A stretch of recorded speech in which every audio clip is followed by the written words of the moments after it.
Spotlight on those who served. Not all who have served this country in uniform in wartime have been in a military uniform. Case in point, the more than 600 young women who served as Donut Dollies, the nickname given to American Red Cross recreational workers in Korea and Vietnam.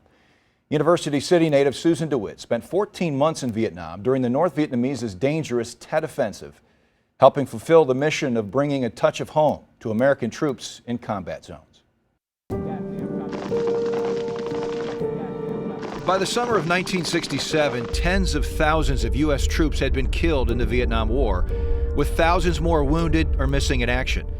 What would motivate a 21-year-old woman who had just graduated from college to spend a year in combat zones? It was because we could, and they promised to take care of us. And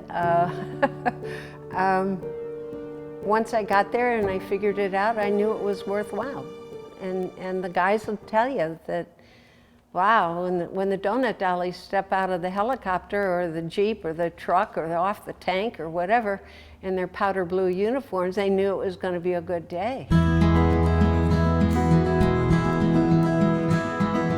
The visits were brief, an hour, to play a game. We would say, all right, we're in St. Louis today, unscramble, and we divide them up in 2 teams, and this would be it.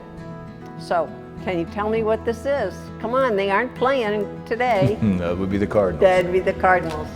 Sometimes they'd serve a meal. They'd talk about girlfriends and moms and home. They'd make 8 to 10 visits a day to artillery hills, outposts, wherever they needed to go, brought in by truck, chopper, tank, boat, Jeep, whatever it took to accomplish the goal. Make them forget where they were.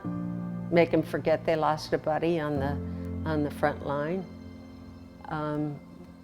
Make them forget that they went out on patrol last night and somebody didn't come back. Susan and her fellow volunteers weren't supposed to be in harm's way.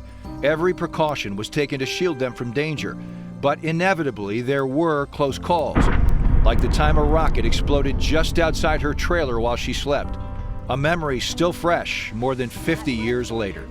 I was in the top bunk and we knew that you got to get low so shrapnel wouldn't take you out if you didn't take a direct hit. And then we kind of low crawled it out the door and to a bunker, because we always had a bunker. Pack up and go home at that point? Who would blame Susan or anyone else? But instead of leaving, Susan extended her time in Vietnam by 2 months. She had more work to do, she reasoned, and she doesn't regret answering the call to serve. Would you recommend it? Yes.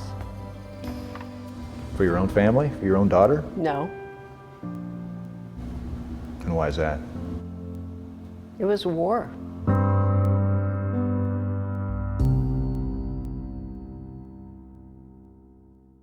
It's been more than 50 years since Susan left Vietnam, but she hasn't stopped serving veterans. In fact, she served on the task force that formed the newly created Manchester Veterans Commission, whose goal is to offer veterans help through resources, information, or just someone to talk to.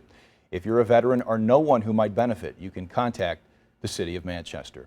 I want to share an update about Helen Sarge Kevrick, who became one of the first female drill instructors back in the early 1950s. The Marine Corps saw our spotlight story on Helen, and they've invited her to speak to their female drill instructors and candidates for drill instructor school at the Marine Corps Recruit Depot at Parris Island, South Carolina. And I am told by her daughter that Helen is very excited about her upcoming trip. She deserves it. At 86, I'm sure she still has the same fire. In fact, I know it after doing that story. She has the same fire that burned passionately 60, 70 years ago. That is